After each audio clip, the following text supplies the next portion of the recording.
अमरावती शहरात कायदा आणि सुव्यवस्थेवर मोठा प्रश्नचिन्ह निर्माण करणारी धक्कादायक घटना समोर आली आहे।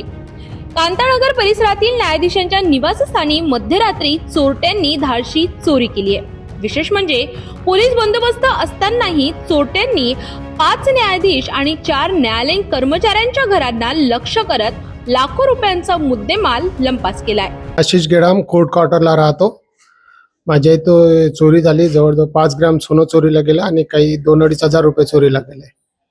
आणि हे या 2 वर्षात घडलेली आहे तिसरी-चौथी घटना आहे की जे जजेस क्वार्टर इथे चोऱ्या होत आहे। तर याकडे प्रशासनाने लक्ष द्यावे हीच विनंती। इथे काही पोलीसचा राऊंड वगैरे काही होत नाही आणि तशी आता हे वर्षातून हे दुसरी घटना आहे, तर याकडे लक्ष द्यायला पाहिजे। मिळालेल्या सविस्तर माहितीनुसार अमरावतीच्या कांतानगर परिसरातील नलदमयंती आणि शहानूर अपार्टमेंटमध्ये ही चोरीची मोठी घटना उघडकीस आली आहे। माहितीनुसार बाहेरगावी गेलेल्या न्यायाधीशांच्या बंद घरांचा फायदा घेत चोरट्यांनी मध्यरात्री शिरकाव केला। चोरट्यांनी अत्यंत नियोजनबद्ध पद्धतीने एकाच वेळी 5 न्यायाधीश आणि 4 न्यायालयीन कर्मचाऱ्यांच्या घरांचे कुलूप तोडत घरातील दागिने, रोख रक्कम आणि इतर मौल्यवान वस्तूंवर हात साफ केला। या चोरीत लाखो रुपयांचा मुद्देमाल लंपास झाल्याची प्राथमिक माहिती आहे। मी नीरज गणेशराव खंडारे, वृंदावन कॉलनीचा रहिवासी आहे। बघा, आमच्याच बाजूला जज लोकांचे बंगले आहे आणि तसेच कर्मचाऱ्यांचे पण बंगले आहे। आज इथे चोरी झालेली आहे आणि त्याच्याच बाजूला जजच्या बंगल्याच्या बाजूला आणि जजच्या लोकांना आपल्या कर्मचाऱ्यांच्या बाजूला आमची वृंदावन कॉलनी पण आहे। हा वृंदावन कॉलनीचाच भाग आहे। इकडे नाही महानगरपालिकेचे कर्मचारी फिरतात, नाही रात्री पोलीसवाल्यांची गाडी, नाही पोलीसवाल्यांची गाडी। आज बघा, एवढी मोठी चोरी झाली। आज आम्हाला पण भीती आहे, आम्हाला पण आमच्या पण वृंदावन कॉलनीमध्ये आम्हाला पण भीती आहे की आज एवढ्या प्रमाणात इथे मोठी चोरी झाली। उद्या आम्हाला पण आम्ही एकच विनंती करतो की इकडे पोलीसची गाडी फिरली पाहिजे आणि महानगरपालिकेने लक्ष दिलं पाहिजे। तसं या वृंदावन कॉलनीत कोणाचंच महानगरपालिकेचं लक्ष नसते, नाही पोलीसवाल्यांचा राऊंड असतात, काहीच नाही। कृपया मी सगळ्या अधिकाऱ्यांना विनंती करतो की आपण वृंदावन कॉलनीवर लक्ष द्यावे। धक्कादायक बाब म्हणजे या परिसरात रात्री पोलीस बंदोबस्त असतानाही चोरट्यांनी ही घटना घडवली। त्यामुळे शहरातील सुरक्षा व्यवस्थेवर प्रश्नचिन्ह उपस्थित होत आहे। 2 दिवसांपूर्वीच अमरावतीमध्ये एका सुवर्णकाराला लुटल्याची घटना ताजी असतानाच न्यायाधीशांच्या घरात चोरी झाल्याने नागरिकांमध्ये भीतीचे वातावरण निर्माण झाले आहे। घटनेची माहिती मिळताच पोलिसांनी घटनास्थळी धाव घेत पंचनामा केला असून परिसरातील सर्व सीसीटीव्ही फुटेज तपासले जात आहेत। चोरट्यांचा शोध घेण्यासाठी विशेष पथके तैनात करण्यात आली आहेत। कांतानगरमधील 5 न्यायाधीश आणि 4 न्यायालयीन कर्मचाऱ्यांची घरं फोडलेली आहेत। किती चोरी झाली, काय सांगणार? याच्यामध्ये मध्यरात्रीच्या सुमारास 2 ते 3च्या दरम्यान या भिंतीच्या मागच्या बाजूने जिकडून नाला आहे आणि जंगलासारखा काही हे आहे त्याच्यामधून चोरटे आले आणि त्यांनी या ठिकाणची माननीय न्यायाधीशांच्या घरामध्ये घरफोडी केलेली आहे।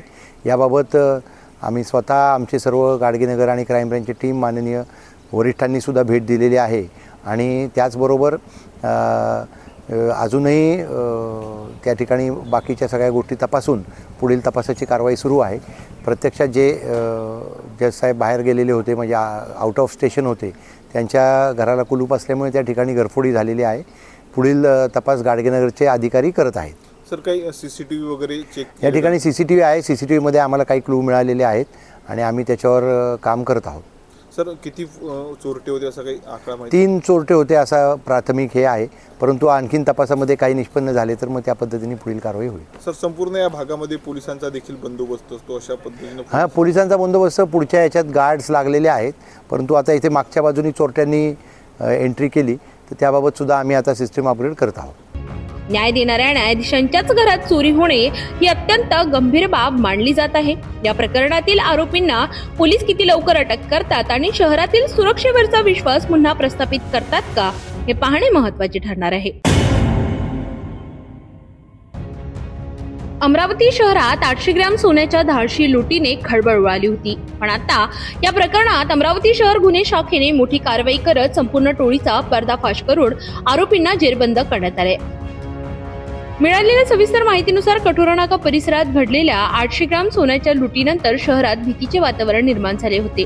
या घटनेचे गांभीर्य लक्षात घेत गुन्हे शाखेने तात्काळ तपास सुरू केला.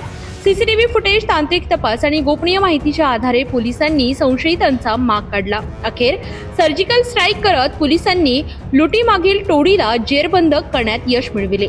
या कार्यवाही दरम्यान आरोपींकडून महत्त्वाचे पुरावे जप्त करण्यात आले असून पुढील तपास सुरू आहे. या धडक कारवाईमुळे शहरातील गुन्हेगारीला मोठा धक्का बसला आहे. ही कार्यवाही पोलिसांच्या सतर्कतेचे उदाहरण असले तरी आता प्रतिबंधात्मक उपाययोजनांकडे लक्ष देण्याची गरज व्यक्त केली जात आहे. संवेदनशील भागात नियमित गस्त, सोन्याच्या व्यवहारांसाठी सुरक्षा मार्गदर्शन, मजबूत सीसीटीव्ही नेटवर्क आणि माहिती देणाऱ्या नागरिकांचे संरक्षण. जर हे उपाय आधीच प्रभावीपणे राबविले तर गुन्ह्यांवर आधीच आळा बसू शकतो. ही कार्यवाही शहरातील गुन्हेगारीला धक्का देणारी असली तरी अमरावती शहरात कायदा व सुव्यवस्था मजबूत ठेवण्यासाठी आणि दीर्घकालीन सुरक्षिततेसाठी प्रतिबंधात्मक पोलिसिंग अधिक मजबूत होणे गरजेचे आहे. अखेर समाज आणि पोलीस यांचे सहकार्यच शहराला सुरक्षित ठेवू शकते.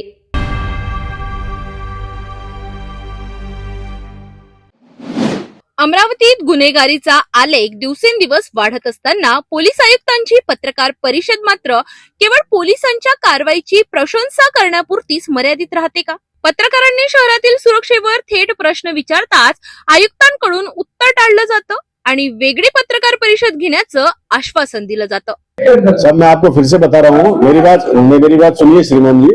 अभी मैं क्या है कि जो आपके प्रेस जो बुलाई गई स्पेसिफिक इस गुना के लिए बुलाई गई है. अगर आपकी कोई और मेरे से अगर आपको कोई और जानकारी लेनी है तो आप आइए ऑफिस में, मुझसे जानकारी लीजिए. दरम्यान न्यायाधीशांच्या घरावर धाडशी घरफोड्या, सराफा व्यावसायिकावर दरोडा, मग अमरावती सुरक्षित आहे का असा थेट सवाल आता सामान्य नागरिक विचारत आहेत. सविस्तर माहितीनुसार 13 फेब्रुवारीच्या रात्री कठोरा नाका परिसरात एका सराफा व्यावसायिकाला अज्ञात चोरट्यांनी लुटत तब्बल 800 ग्रॅम सोन्याचे दागिने पळविले. या प्रकरणाचा छडा गुन्हे शाखेने अवघ्या 48 तासात लावला आणि त्यासाठी पोलीस आयुक्तांनी तातडीने पत्रकार परिषद घेत कारवाईची माहिती दिली. मात्र त्याच दिवशी मध्यरात्री अमरावती शहर हादरलं. कांतानगर परिसरातील 5 न्यायाधीश आणि 4 कर्मचाऱ्यांच्या घरांमध्ये घरफोडी झाली. शहराच्या सुरक्षेवर मोठे प्रश्नचिन्ह निर्माण करणाऱ्या या घटनेबाबत पत्रकारांनी पोलीस आयुक्तांना प्रश्न विचारले. पण ही पत्रकार परिषद फक्त सोने चोरी प्रकरणासाठी आहे, त्या संबंधित प्रश्न विचारा असं उत्तर देत आयुक्तांनी इतर प्रश्न टाळले. सर, मैं आपको फिर से बता रहा हूँ, मेरी बात सुनिए श्रीमान जी. अभी मैं क्या है कि जो आपके प्रेस जो बुलाई गई स्पेसिफिक इस गुना के लिए बुलाई गई है. अगर आपकी कोई और मेरे से अगर आपको कोई और जानकारी लेनी है तो आप आइए ऑफिस में, मुझसे जानकारी लीजिए. पत्रकारांनी शहरातील वाढत्या गुन्हेगारीबाबत बोलण्याची मागणी केली असता त्यासाठी वेगळी पत्रकार परिषद घेऊ असं सांगण्यात आलं. त्यामुळे अनेक प्रश्न उपस्थित होत आहेत. गुन्ह्याचा खुलासा झाला की तातडीने पत्रकार परिषद, पण शहरातील सुरक्षेवर चर्चा टाळली जाते का? निवडणुकांनंतर गुन्हेगारींवर आळा घालणं हे पहिलं प्राधान्य असल्याचं आयुक्तांनी पदभार स्वीकारताना म्हटलं होतं. मात्र आता गुन्हेगारच पोलिसांना खुलं आव्हान देत आहेत का, अशी चर्चा शहरात सुरू आहे. आज न्यायाधीशांच्या घरात चोरी होत असेल तर सामान्य नागरिकांच्या सुरक्षेचं काय? फोटो सेशन पुरतीच पोलिसी आहे का, असा संतप्त सवाल अमरावतीकर करत आहेत. अमरावतीत गुन्हे उघडकीस येत आहेत, आरोपी पकडले जात आहेत, पण गुन्हे घडूच नयेत यासाठी मात्र उपाययोजना, शहराच्या सुरक्षेबाबत पोलीस आयुक्त कधी बोलणार? अमरावतीकरांना आता उत्तरांची प्रतीक्षा आहे. दिनांक 13/2/2026 रोजी रात्री 9च्या सुमारास सुशांत मनोहर शेरेकर हे आपले स्वयंकार होते. ते आपल्या घरी चालले होते, दुकान आपले बंद करून. ते त्यांचे घराजवळ कटोरा नाकेला एक 4 व्हीलर गाडी होती, त्यांना त्यांचे आडे लावली आणि त्यांना पाडला आणि त्यांच्याकडे जे पिशवी होती त्याच्यामध्ये जे सोन्याचे दागिने होते तसेच रोख रक्कम होती ते घेऊन पळाले होते. त्याच्यामध्ये ह्या गुन्ह्याची गांभीर्याने दखल घेऊन आपण आपले संपूर्ण आयुक्तालयाचे आणि क्राईम ब्रांचचे आपले जवळपास 12 टीम तयार केली होती. त्यांना वेगळे वेगळे आपण काम दिलं होतं.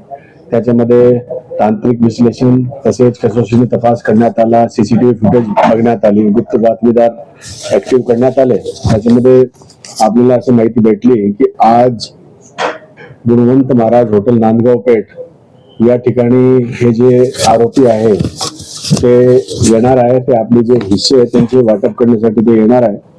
आपली क्राईम ब्रांचची टीमने तिथे दबिश दिली आणि ते आरोपी आपल्याला रेड हँडेड भेटले. त्याच्यामध्ये आपण त्यांच्याकडून गुन्ह्यामध्ये जे चोरी केला होता संपूर्ण मुद्देमाल, त्याच्यामध्ये 700 ग्राम जवळपास सोन्याचे दागिने, तसेच नगदी रोख रक्कम, आपली 4 व्हीलर 2 व्हीलर, तसेच मोबाईल आणि 3 चाकू असे जवळपास 1,12,32,000चा मुद्देमाल त्यांच्याकडे रिकव्हर करण्यात आलेला आहे. त्याच्यामध्ये 7 आरोपी आपल्या ताब्यात, पुढे तपास आपला सुरू आहे. अमरावती जिल्ह्यातील पत्रकारितेच्या क्षेत्रातील मानाचा मुजरा, समाजातील ज्वलंत प्रश्नांना आपल्या लेखणीतून वाचा फोडणाऱ्या पत्रकारांचा भव्य सन्मान. अमरावती जिल्हा मराठी पत्रकार संघाच्या वतीने आयोजित पत्रकारिता पुरस्कार सन्मान सोहळा 2026 उत्साहात पार पडला. राज्य, विभाग आणि जिल्हा स्तरावरील पुरस्कारांनी मान्यवर पत्रकार गौरविण्यात आले. सविस्तर माहितीनुसार अमरावती जिल्हा मराठी पत्रकार संघाच्या वतीने पत्रकारिता क्षेत्रातील उल्लेखनीय कार्यांचा गौरव करण्यासाठी पुरस्कार सन्मान सोहळा 14 फेब्रुवारी रोजी सायंकाळी स्वर्गीय सोमेश्वर पुसतकर ऑडिटोरियम, श्री हनुमान व्यायाम प्रसारक मंडळ अमरावती येथे आयोजित करण्यात आला होता. समाजातील विविध प्रश्नांवर प्रभावी लिखाण करून जनतेच्या भावना मांडणाऱ्या निवडक पत्रकारांना यावेळी सन्मानित करण्यात आले. राज्यस्तरीय जीवन गौरव पुरस्कार दैनिक देशोन्नतीचे संपादक प्रकाश पोहरे यांना प्रदान करण्यात आला. तर राज्यस्तरीय पत्रकारिता पुरस्कार IBN 18 मराठीचे वृत्त निवेदक विलास बडे यांना देऊन गौरविण्यात आले. विभागस्तरीय पत्रकारिता पुरस्कार दैनिक नमो महाराष्ट्रचे संस्थापक संपादक वसंतराव घुईखेडकर यांना प्रदान करण्यात आला. तर जिल्हास्तरीय पत्रकारिता पुरस्कारात शहरी विभागातून दैनिक प्रतिदिनचे संपादक प्रवीण अहुजा, तर ग्रामीण विभागातून दैनिक आपली मातृभूमीचे वरुड तालुका प्रतिनिधी चंद्रकांत भड यांचा सन्मान करण्यात आला. या कार्यक्रमासाठी खासदार बळवंत वानखडे, राज्यसभा खासदार डॉक्टर अनिल बोंडे, पोलीस आयुक्त राकेश ओला, सकाळ समूहाचे संपादक राहुल गडपाले, अमरावती महानगरपालिकेचे महापौर श्रीचंद तेजवानी, तसेच अमरावती जिल्हा मराठी पत्रकार संघाचे अध्यक्ष आणि दैनिक अमरावती मंडल तसेच दैनिक आपली मातृभूमीचे संपादक अनिल अग्रवाल यांच्यासह पत्रकारिता क्षेत्रातील अनेक मान्यवर उपस्थित होते. कार्यक्रमाचे आयोजन अमरावती जिल्हा मराठी पत्रकार संघाच्या वतीने करण्यात आले होते. सन्मानित पत्रकारांचा कार्याचा गौरव करताना उपस्थितांनी पत्रकारिता ही लोकशाहीचा चौथा स्तंभ असल्याचे अधोरेखित केले. पत्रकारितेच्या माध्यमातून समाज परिवर्तनाची मशाल पेटविणाऱ्या शब्दवीरांचा हा सन्मान नव्या पिढीतील पत्रकारांसाठी प्रेरणादायी ठरला.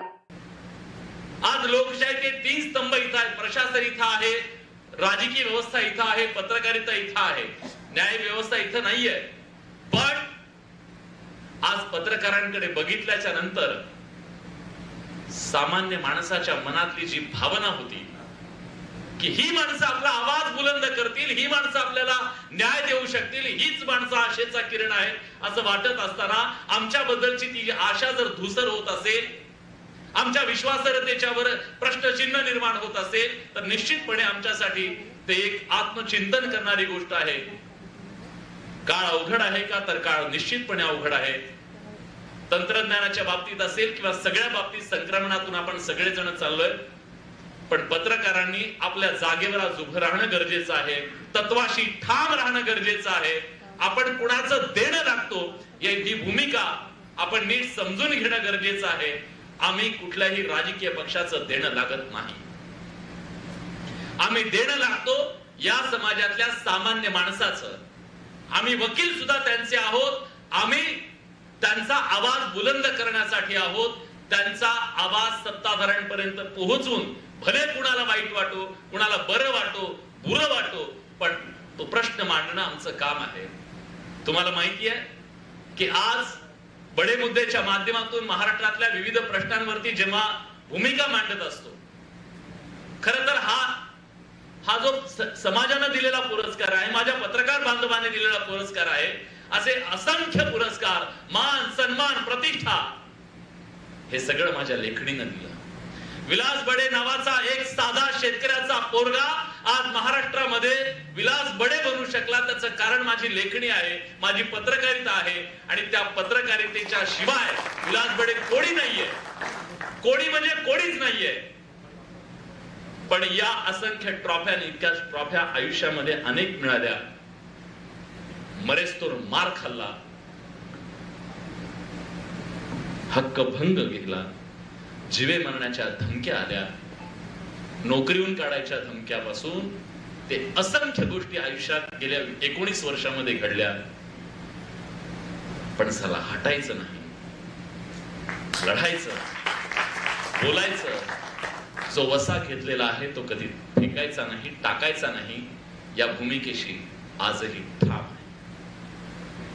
आणि शेवटच्या दिवसापर्यंत, आता तर अनेक पर्याय सुद्धा आलेले आहेत, पण शेवटच्या दिवसापर्यंत कुठल्याही अजेंडाधारी पत्रकारिता न करता, कुणाला तरी बरं वाटावं म्हणून करणारी पत्रकारिता न करता, पत्रकारितेचं जे मूल्य आहे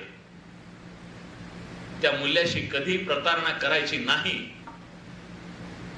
हा या महाराष्ट्राला शब्द आहे, जेव्हा हा पुरस्कार आम्ही स्वीकारतो. कारण हा पुरस्कार म्हणजे आमच्या सगळ्यांसाठी एक मोठी जबाबदारी सुद्धा आहे.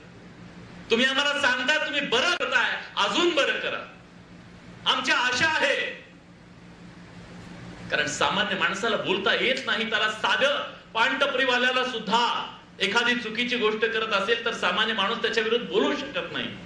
अशा वेळी आशा फक्त पत्रकारिता उरते, ज्यांच्या लेखणीमध्ये ते धमक असते. आणि ही धमक आज जग बघतोय की एका पत्रकाराच्या लेखणीमध्ये काय धमक असू शकते. बलाढ्याच्या सत्ताधीशांना सुद्धा आज नामोहराम करण्याची ताकद या लेखणीमध्ये आहे. आणि आज आपण बघतोय हे मिलियन्स आणि बिलियन्स मध्ये कमावणारे जगातले जे सत्ताधीश होते, त्या सगळ्या सत्ताधीशांना नंग करण्याचं काम आणि त्यांच्या काळे कारनामे सुद्धा या जगाच्या चव्हाट्यावर आणण्याचं, बलाढ्य सत्तेच्या बळावरती जे पाप केलेली आहेत ती सगळी पाप झाकण्याचं काम ज्या सत्ताधीशांनी केलेलं होतं, त्याला उघडं नागडं करून जगाच्या समोर त्यांचे चेहरे, त्यांचे क्रूर चेहरे समोर आणण्याचं काम ज्या जुली ब्राऊन या शोध पत्रकारितेने केलं. एक महिला पत्रकार या जगात एक भूकंप आणू शकते, हे आमच्या समोर प्रेरणा आहे. एक पत्रकार काय करू शकतो, जगातल्या सगळ्या सत्ताधीशांना आज हादरवून टाकण्याची ताकद एका पत्रकाराच्या लेखणीमध्ये आहे.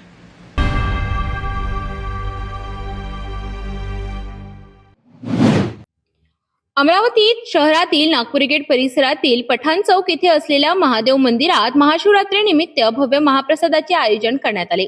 दर्शन व महाप्रसादाचा लाभ घेण्यासाठी भाविकांसह नागपुरी गेट पोलीस ठाण्याचे अधिकारी व कर्मचारीही उपस्थित राहिले. अनेक वर्षांपासून सुरू असलेली ही परंपरा शहरातील एकता, अखंडता आणि भाईचाऱ्याचे प्रतीक ठरत आहे. महाशिवरात्रीच्या पावन पर्वावर नागपुरी गेट पठाण चौक येथे महादेव मंदिरात भक्तिमय वातावरणात महाप्रसाद कार्यक्रम पार पडला. पहाटेपासूनच भाविकांनी मंदिरात दर्शनासाठी मोठी गर्दी केली होती. हर हर महादेवच्या जयघोषात संपूर्ण परिसर दुमदुमून गेला होता. या प्रसंगी नागपुरी गेट पोलीस ठाण्याचे पोलीस निरीक्षक हनुमंत उर्ला गोंडावार, PSI पंकज गुप्ता, पोलीस कर्मचारी यांनी मंदिरात दर्शन घेत महाप्रसादाचा लाभ घेतला. पोलिसांच्या उपस्थितीमुळे भाविकांमध्ये सुरक्षिततेची भावना निर्माण झाली. मंदिरात दरवर्षी महाशिवरात्रीला महाप्रसादाचे आयोजन करण्यात येते. गेल्या अनेक वर्षांपासून अखंड सुरू असलेली ही परंपरा सामाजिक सलोखा आणि धार्मिक एकतेचा संदेश देत आहे. विविध समाज घटक एकत्र येत हा उत्सव साजरा करतात, हीच या मंदिराची खरी ओळख ठरत आहे. भक्तांसाठी महाप्रसादाची उत्तम व्यवस्था करण्यात आली होती. शिस्तबद्ध पद्धतीने दर्शन आणि प्रसाद वितरण करण्यात आले. मंदिर परिसरात उत्साह, भक्ती आणि सामाजिक एकोप्याचे सुंदर चित्र पाहायला मिळाले.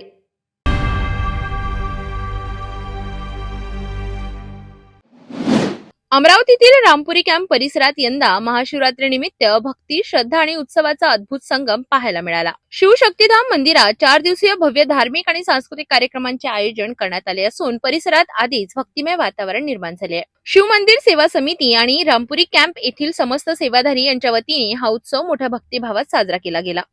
या महोत्सवाची सुरुवात शुक्रवार 13 फेब्रुवारी रोजी सायंकाळी महिलांच्या संगीत अर्थात भजन संध्याने झाली. दुसऱ्या दिवशी सायंकाळी भगवान शंकराची भव्य बारात मंदिरातून निघाली आणि या वरातीमध्ये आकर्षक देखावे, अघोरी स्वरूप, विद्युत रोषणाई आणि बँड पथक हे विशेष आकर्षण ठरले. त्याच दिवशी रात्री मंदिरात सुंदरकांड पठणाचे आयोजन करण्यात आले. रविवार 15 फेब्रुवारी रोजी पहाटे 4 वाजता भगवान शंकराचा दुग्धाभिषेक आणि महाआरती संपन्न झाली. त्यानंतर महाशिवरात्री निमित्त भक्तांनी मोठ्या प्रमाणात त्या ठिकाणी गर्दी करून भगवान शंकराचे दर्शन घेतले. महाशिवरात्रीचा पावन उत्सव आणि भक्तिरसाने न्हालेली बजरंग टेकडी. श्री श्री बजरंग टेकडी संस्थांच्या वतीने यंदा महाशिवरात्रीचा भव्य महोत्सव मोठ्या उत्साहात साजरा करण्यात आला. महाशिवरात्रीनिमित्त श्री श्री बजरंग टेकडी संस्थान येथे दिवसभर धार्मिक कार्यक्रमांची रेलचेल पाहायला मिळाली. पहाटेपासूनच भाविकांनी दर्शनासाठी मोठी रांग लावली होती. मंदिर परिसर हर हर महादेवच्या जयघोषांनी दुमदुमून गेला होता. यावेळी भगवान महादेवांचा विशेष अभिषेक करण्यात आला. आकर्षक फुलांनी आणि दिव्य रोषणाईने बाबांचा शृंगार करण्यात आला. संगीतमय सुंदरकांडाने वातावरण पूर्णपणे भक्तिमय झाले. महादेवांची भव्य बारात हे या महोत्सवाचे प्रमुख आकर्षण ठरले. ढोल ताशांच्या गजरात आणि भजनांच्या सुरात निघालेल्या या बारातीत सहभागी होण्यासाठी भाविकांनी मोठी गर्दी केली होती. विशेष म्हणजे महिलांमध्ये मोठ्या प्रमाणात उत्साह पाहायला मिळाला. तसेच संस्थेच्या वतीने अखंड रामायण पाठाचे आयोजन करण्यात आले. महाआरतीनंतर भाविकांना महाप्रसादाचे वाटप करण्यात आले. दिवसभर चाललेल्या या धार्मिक सोहळ्यांमुळे संपूर्ण परिसर भक्तिमय आणि उत्साहपूर्ण झाला होता.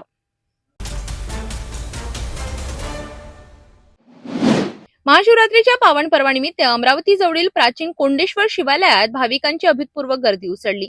सुमारे 5000 वर्षांचा इतिहास लाभलेले आणि निसर्गरम्य टेकड्यांमध्ये वसलेले हे शिवमंदिर आज भक्तिभावाने दुमदुमू लागले.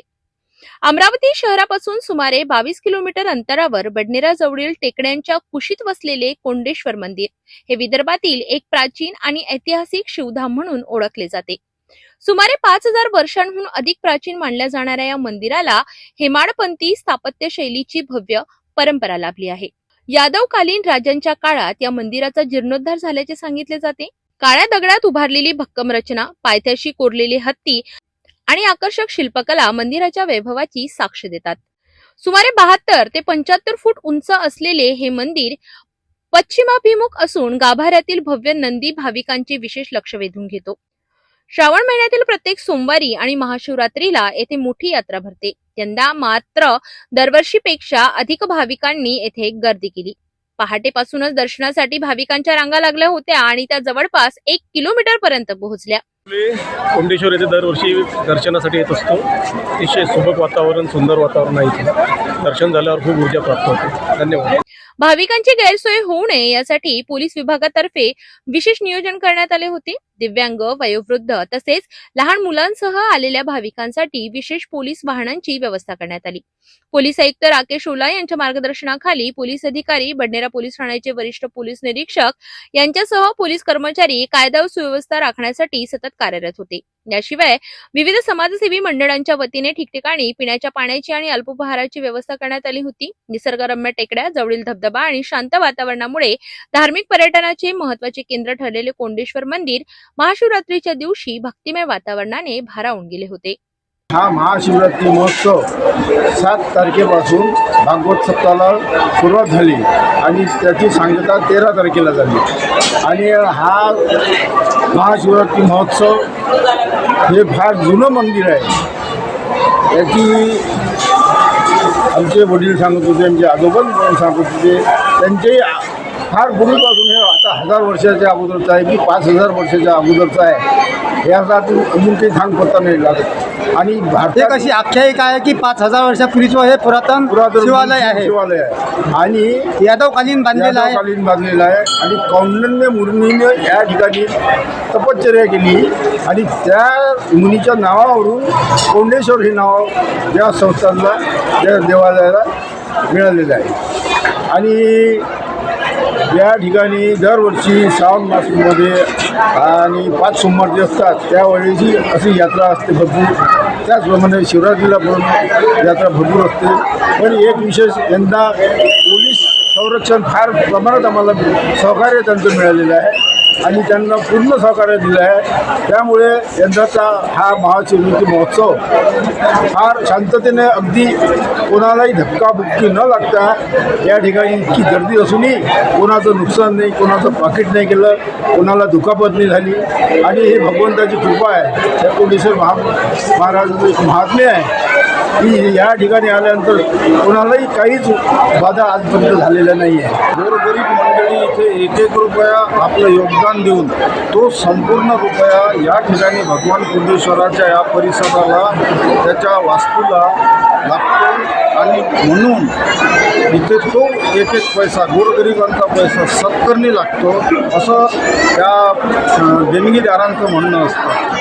आणि ते इथे आल्यानंतर त्यांना दरवर्षी काही ना काही नाविन्यपूर्ण बाबी पाहायला मिळतात. अशा प्रकारे या उत्सवानिमित्त आपण भाविकांना काय आवाहन करणार? आजच्या भाविकांना हेच आवाहन करणार की भगवान कुंडेश्वराचं अतिशय प्राचीन आणि सिद्धस्थान आहे. जो स्वतः मनापासून सेवा करतो त्याचं निश्चितच चांगलं झाल्याशिवाय राहत नाही. आणि जो काही कपट ठेवून कार्य करतो किंवा स्वतःचं स्वार्थ साध्य करून कार्य करण्याचा प्रयत्न करतो त्याचं वाटोळं झाल्याशिवाय राहत नाही. यापूर्वीचे असे असंख्य दाखले माझ्याकडे उपलब्ध आहेत. अमरावती नागपूर महामार्गावरील रहाटगाव परिसरातील श्री सिद्धेश्वर महादेव मंदिरात महाशिवरात्रीनिमित्त भाविकांची अभूतपूर्व गर्दी उसळली. पहाटेपासूनच हजारो शिवभक्तांनी दर्शनासाठी रांगा लावल्या असून मंदिर परिसर हर हर महादेवच्या जयघोषाने दुमदुमला. अमरावती शहरालगत असलेल्या रहाटगाव परिसरातील प्राचीन आणि प्रसिद्ध श्री सिद्धेश्वर महादेव मंदिरात महाशिवरात्रीनिमित्त भक्तिमय वातावरण पाहायला मिळाले. पहाटे काकड आरतीपासून मंदिराचे दरवाजे भाविकांसाठी खुले करण्यात आले आणि त्यानंतर दर्शनासाठी भाविकांची अखंड रांग लागली. महाशिवरात्रीनिमित्त मंदिरात रुद्राभिषेक, महापूजा, भजन, कीर्तन, हरिनाम सप्ताह, धार्मिक प्रवचन तसेच पालखी सोहळा अशा विविध कार्यक्रमांचे आयोजन करण्यात आले. मंदिर परिसर आकर्षक विद्युत रोषणाई आणि फुलांच्या सजावटीने उजळून निघाला. शहरासह ग्रामीण भागातूनही मोठ्या संख्येने भाविक येथे दाखल झाले. भाविकांच्या सोयीसाठी पिण्याच्या पाण्याची, दर्शन रांग व्यवस्थापनाची तसेच सुरक्षा व्यवस्था करण्यात आली. दरवर्षीप्रमाणे यंदाही महाशिवरात्रीनिमित्त भव्य महाप्रसादाचे आयोजन करण्यात आले असून जास्तीत जास्त भाविकांनी याचा लाभ घ्यावे असे आवाहन मंदिर संस्थानाच्या वतीने करण्यात आले आहे. 14, 15 आणि 16 फेब्रुवारी या 3 दिवसात विविध धार्मिक कार्यक्रमांमुळे संपूर्ण परिसर भक्तिमय झाला असून भाविकांमध्ये उत्साहाचे वातावरण पाहायला मिळाले. हे श्री शंकर मंदिर संस्थान सिद्धेश्वर जे देवस्थान आहे हे रहाटगावला या ठिकाणी आहे, राष्ट्रीय महामार्गावर आहे. आणि अमरावती मधलं अतिशय सुंदर असं देवस्थान, पर्यटन स्थळ असं या ठिकाणी झालेलं आहे. दरवर्षी हजारो भाविक या ठिकाणी दर्शनाला येतात. आपणही एकदा अवश्य या ठिकाणी भेट द्यावी अशी विनंती करतो. खूप जुनं हे सिद्धेश्वर लिंग आहे सिद्धेश्वराचं, आणि या रस्त्यांच्या रुंदीकरणामध्ये ते तोडण्यात आलं होतं. त्याची पुनर्स्थापना आम्ही या ठिकाणी केली आणि आज या ठिकाणी भाविकांच्यासाठी हे सुंदर मंदिर उभं केलेलं आहे. भाविक भक्तांनी याचा अवश्य लाभ द्यावा अशी विनंती मी सर्वांना करतो. महाशिवरात्री निमित्त आणखी काही उपक्रमाचे किंवा कार्यक्रमाचे आयोजन? महाशिवरात्री निमित्त आज सकाळी 3 वाजतापासून अभिषेक सुरू झाले. दिवसभर या ठिकाणी दर्शन झाले. आता लोकांची प्रचंड गर्दी रांग लागली आहे. संध्याकाळी 9 वाजता या ठिकाणी भक्ती संगीत आहे. रात्री 12 वाजता महाशिवरात्रीचा उत्सव आहे. रात्री 12 वाजता या ठिकाणी उत्तर पूजा होते देवाची आणि 12 वाजता महाआरती करून या ठिकाणी फटाक्यांची आतिषबाजी केल्या जाते, प्रसाद वाटला जातो आणि महाशिवरात्रीचा उत्सव साजरा केला जातो.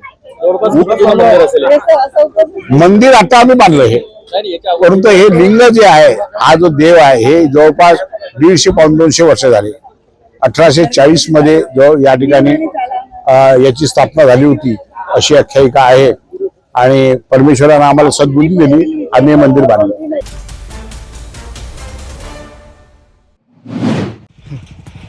पाच न्यायाधीश आणि 4 कर्मचाऱ्यांच्या घरी दरोडा पडलेला आहे. चोर दरोडेखोर एवढे हुशार होते का ज्यांच्या घरी न्यायाधीश नाही आहे तिथं चोरी केली आणि जे घरी आहे त्यांना बाहेरून लॉक लावलं. म्हणजे या राज्यामध्ये हिंदू तर खतऱ्यात आला पण आता न्यायाधीशही खतऱ्यात आले. बटेंगे तो कटेंगे म्हणणाऱ्या राज्यानं सरकारच्या याच्यामध्ये आता न्यायाधीशच कापल्या जातं की काय, अशी अवस्था आहे. खरं तर न्यायाधीशच जर इथं अडचणीत असन, न्याय देणारे न्यायाधीशच आता या अवस्थेमध्ये असन, देवाभाऊ तुमची वानरसेना काम कधी करन? कशा पद्धतीनं याला आडखटी आणणार? म्हणजे हे स्पष्ट केलं का नाही तुम्ही? का तुम्ही मुख्यमंत्री आहे, तुमच्याजवळच गृह खातं आहे, इथं दरोडेखोर खुलेआम फिरतोय. इथं आम्ही पाहतोय कुठलं एखादं चांगला कारभार आहे सांगा, एखादं तहसील दाखवा, एखादा कुठला अधिकारी दाखवा का तो बगर पैशानं काम करतं म्हणून. तुमच्या राज्यामध्ये प्रभू रामचंद्राचं नाव घेऊन राम राज्याला तुम्ही परिचय केला नाही. आणि आता न्यायाधीशाच्याच घरी जर चोरी होत असेल तर सामान्याचं काय राहिलं देवाभाऊ? तुमचं नाव देवाभाऊ आहे, पण देवासारखं राज्य येईन कधी हे आम्हाला अपेक्षा आहे. कधी कधी त्या चोराचे आभार माना वाटतं, असं वाटतं एखाद्या वेळेस. तर बरे जर न्यायाधीश नाही, आता त्यानं खरं तर मंत्र्याच्या घरी दरोडे टाकले पाहिजे. तसंही हे सरकार शेतकऱ्याच्या घरावर दरोडे टाकतंच. आत्ता अमेरिकेतला कापूस, तिथलं सोयाबीन, तिथला मका आयात करतोय तुम्ही, आणि हा दरोडाच आहे. न्यायाधीशातला दरोडा टाकला ते बातमी होऊ शकते, पण रोज शेतकऱ्यावर दरोडा पडतं, त्याचं काय?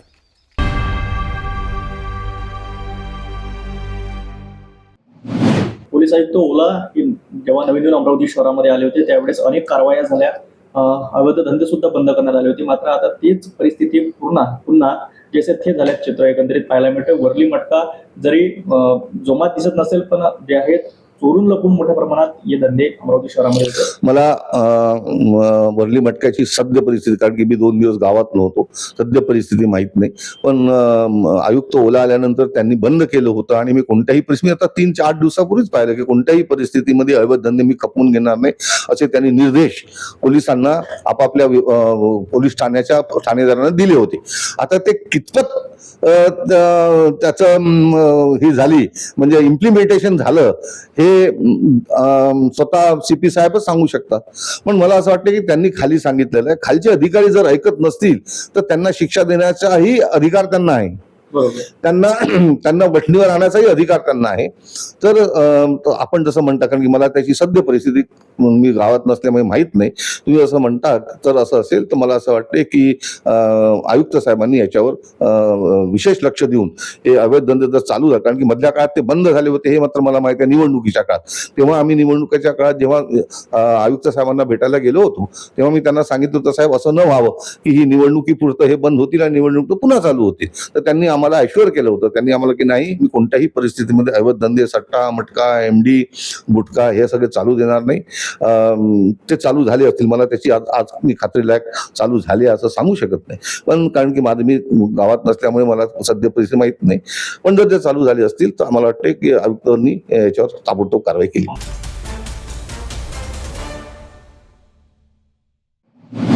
एक शेवटचा प्रश्न, पालकमंत्री आपल्या संपूर्ण अमरावती शहरामध्ये CCTV कॅमेरे लावण्याचं स्वप्न एकंदरीत बघतात. संपूर्ण अमरावती शहरावर आता CCTV कॅमेऱ्याची नजर असल्याचं सुद्धा अनेक वेळा ते सांगतात. काय फरक पडेल याचा काय वाटतं? गेल्या 6-6.5 वर्षानंतर दर 2 महिन्यांनी मी ऐकतो, त्याच्यामध्ये आता काही गांभीर्य शिल्लक राहिले. दर 2 महिन्यानंतर याच्या पहिलेचे पालकमंत्री भीम देवी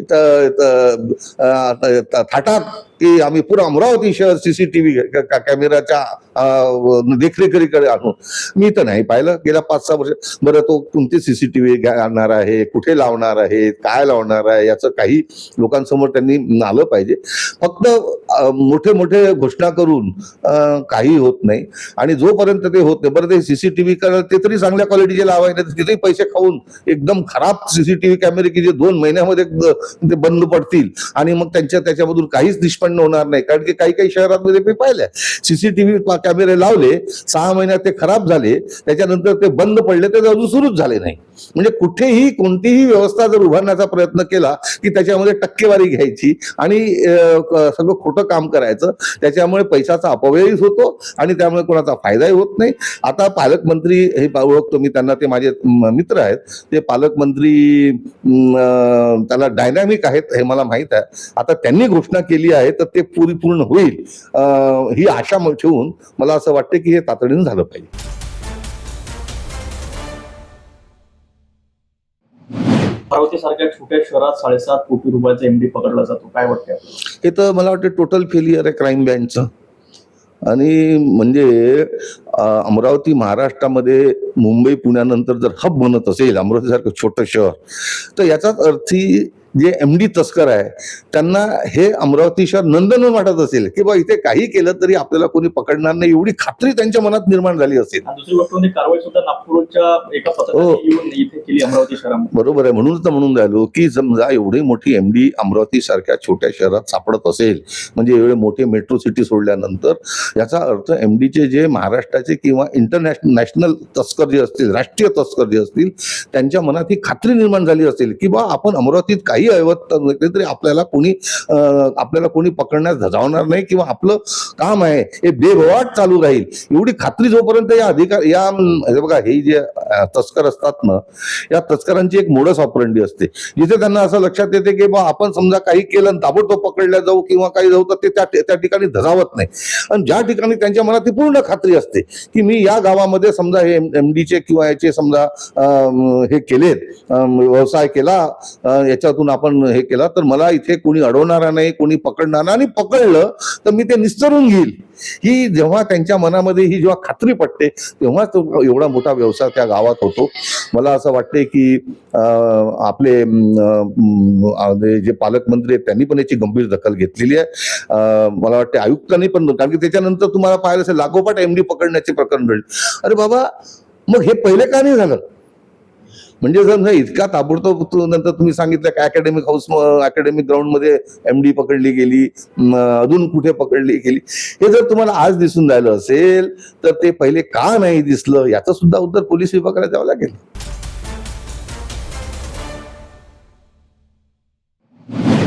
नेहमीच चर्चेत राहणारे लोकप्रतिनिधी सुद्धा आपल्या अमरावती शहरामध्ये राहतात, मात्र त्यांच्याच परिसरात अशा प्रकारच्या घटना घडतात. काय वाटतं, काही त्यांचा सुद्धा वचक अमरावती शहरात राहायला हवा ना?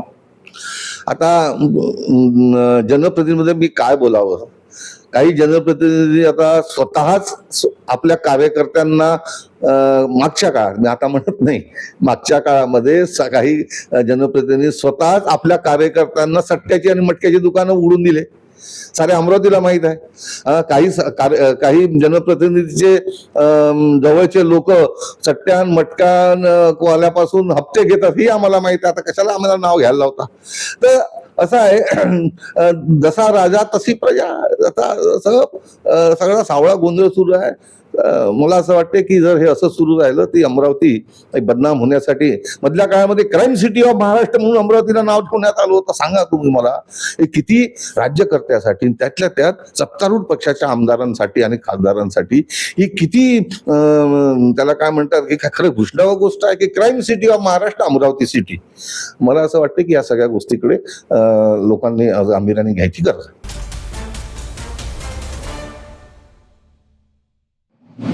अमरावती शहरामधली जी व्यवस्था आता कोलमडली आहे, या सर्वस्वी जबाबदार कोण आहे, काय वाटतं आपल्याला? मी तुम्हाला सांगितलं ना की पोलिसांनी आपण काम नाही केलं, म्हणजे PI PSI किंवा जे आहे ACP यांनी आपण काम नाही केलं तरी आपल्याला कोणी बोलणारा नाही, कोणी आपलं काही वाकडं करू शकत नाही, राज्यकर्ते आपल्याला काही बिघडवू शकत नाही, ही एकदा भावना निर्माण झाली अधिकाऱ्यांमध्ये, तर कोणत्याही विभागाचा अधिकारी असो ते असंच होते. जोपर्यंत DCP ACP हे लेव्हल स्वतः खाली रस्त्यावर उतरत नाही आणि जर आपला PSI PI हा बरोबर काम करत नसेल तर त्याला बरोबर शिक्षा देत नाही किंवा त्याच्यावर पूर्ण देखरेख ठेवत नाही, तोपर्यंत हे असंच घडणार आहे. ज्या दिवशी वरिष्ठ अधिकारी आपला ऑफिस सोडून जे तिथे ऑफिस खुर्चीला चिटकून बसलेले आहे, जोपर्यंत ते बाहेर निघून स्वतः रस्त्यावर येत नाही तोपर्यंत त्याच्यात काही सुधारणा नाही.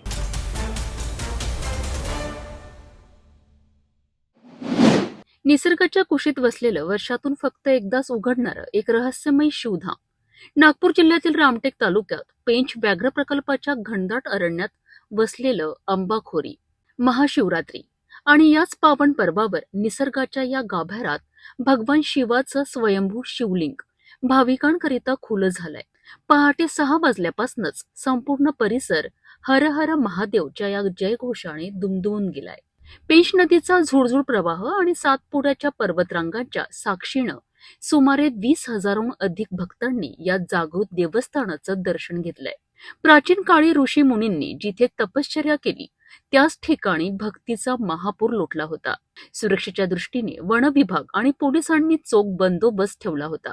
वनपरिक्षेत्र अधिकारी विवेक राजूरकर यांच्या मार्गदर्शनाखाली निसर्ग आणि श्रद्धा यांचा हा अद्भुत मेळ कोणतीही अडचण न येता पार पडलाय. श्रद्धा, इतिहास आणि निसर्ग यांचा हा त्रिवेणी संगम अनुभवण्याकरिता भक्त वर्षभर या दिवसाची वाट पाहत असतात. अंबाखोरीचं हे शिवरूप मनाला एक वेगळीच शांतता देऊन जात आहे. पेंच टायगर प्रोजेक्टमध्ये आंबाखोरी हे देवस्थान आहे. हे इथे बरेचसे भक्त लोक येतात. दरवर्षी महाशिवरात्रीवेळी येतात आणि भक्तगण लोक आपली सेवा भक्ती करून जातात. गव्हर्नमेंटकडून आपल्याला यांची सुविधा आहे, जाण्या येण्याची गाडी आहे आणि त्यांचे कर्मचारी लोक आम्हाला सहकार्य करतात. आणि हे आता मिनिमम 10-15 वर्षापासून मी पाहत आहे. तरी किती लोक येतात? ते 10,000 लोक येतात. फॉरेस्टकडून काय सुविधा आहे? फॉरेस्टमध्ये देखभाल आहे त्यांची, म्हणजे साफसफाई करून आणि त्याचे काउंटर आहे, गाड्यांना आणणे जाणे करतात ते तिथून आणि लोकांना सहकार्य करतात. आज दिनांक 15 फरवरी 2026 रोजी या ठिकाणी पेंच व्याघ्र प्रकल्पाच्या पूर्व पेंच पिपरिया वनपरिक्षेत्रामध्ये महाशिवरात्रीनिमित्त आंबाखोरी येथे जत्रेचे आयोजन करण्यात येते. हे कुवरक्षेत्र असल्यामुळे वर्षभरातून या ठिकाणी तसे याची परवानगी नसते, परंतु 15 फरवरीला यावर्षी महाशिवरात्रीनिमित्त या ठिकाणी वन विभागाने या ठिकाणी जे आहे भक्तांना परवानगी दिलेली आहे. आणि या ठिकाणी जी परवानगी दिलेली असते ती अतिशय अटी आणि शर्तीच्या अधीन राहून दिलेली असते, कारण की हे कोरक्षेत्र असल्यामुळे या ठिकाणी व्याघ्रवर्गीय वन्य प्राण्यांचा वावर आहे. तरी स्थानिक ग्रामस्थांना, भक्तांना वन विभागातर्फे हेच आवाहन करण्यात येते की या ठिकाणी जे आहे एक शांततेचे पालन करावे आणि स्वतःची काळजी घ्यावी. स्वतःसोबतचे जे लहान मुलं आहे, महिला आहे, त्यांचीसुद्धा काळजी घ्यावी, कारण की खूप मोठ्या संख्येने 10,000 ते 15,000 लोक या ठिकाणी येत असतात. त्यामुळे बरीच गर्दी या ठिकाणी होत असते. त्याच्या नियोजनाकरता वन विभागामार्फत या ठिकाणी 200पेक्षा जास्त कर्मचाऱ्यांची नियुक्ती करण्यात आलेली आहे. सोबतच पोलीस प्रशासन, फायर ब्रिगेड, त्याच्यानंतर मेडिकल कार्यालय असे बरेचसे विभागाचं जे आहे आम्हाला सहकार्य मिळत आहे. तरी पण नागरिकांनी आणि भक्तांनी जे आहे या ठिकाणी कोणतीही चेंगराचेंगरी न करता एकमेकांना सहकार्य करत मुलांची आणि महिलांची काळजी घेत या ठिकाणी जे आहे दर्शन घ्यावे. आणि अशी संधी वर्षातून एकदाच उपलब्ध होत असल्यामुळे सर्वांनी याचा फायदा घ्यावा आणि वन विभागाला सहकार्य करावे.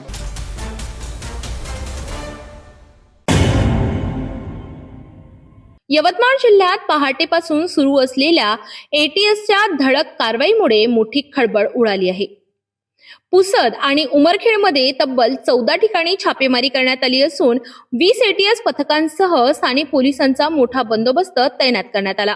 दहशतवादी संघटनांशी संपर्क आणि तरुणांना सक्रिय करण्याच्या हालचालींच्या संशयावरून ही गोपनीय सर्च ऑपरेशन सुरू असल्याची माहिती सूत्रांनी दिली आहे.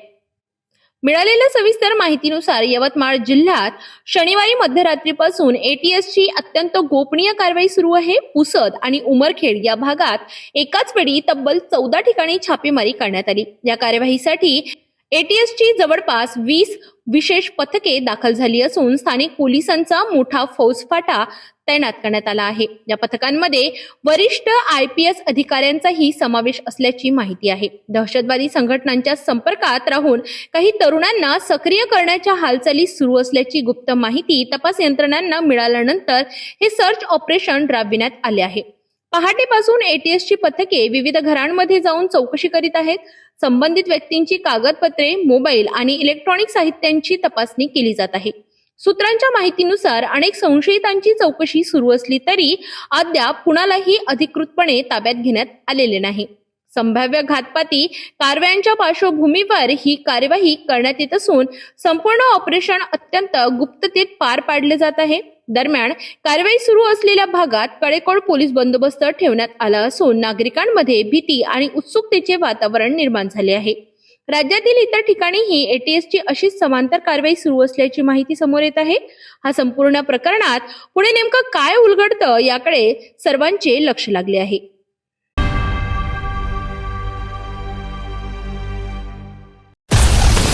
हर खबर पर पैनी नजर, हर मुद्दे पर सटीक वार, यही है सिटी न्यूज की पहचान. जहाँ सच्चाई की आवाज दबाई जाती है वहाँ सिटी न्यूज उठाता है सवाल. हर स्क्रीन पर, हर प्लेटफॉर्म पर हमारी मौजूदगी बोलती है. सिटी न्यूज हमेशा सच के साथ.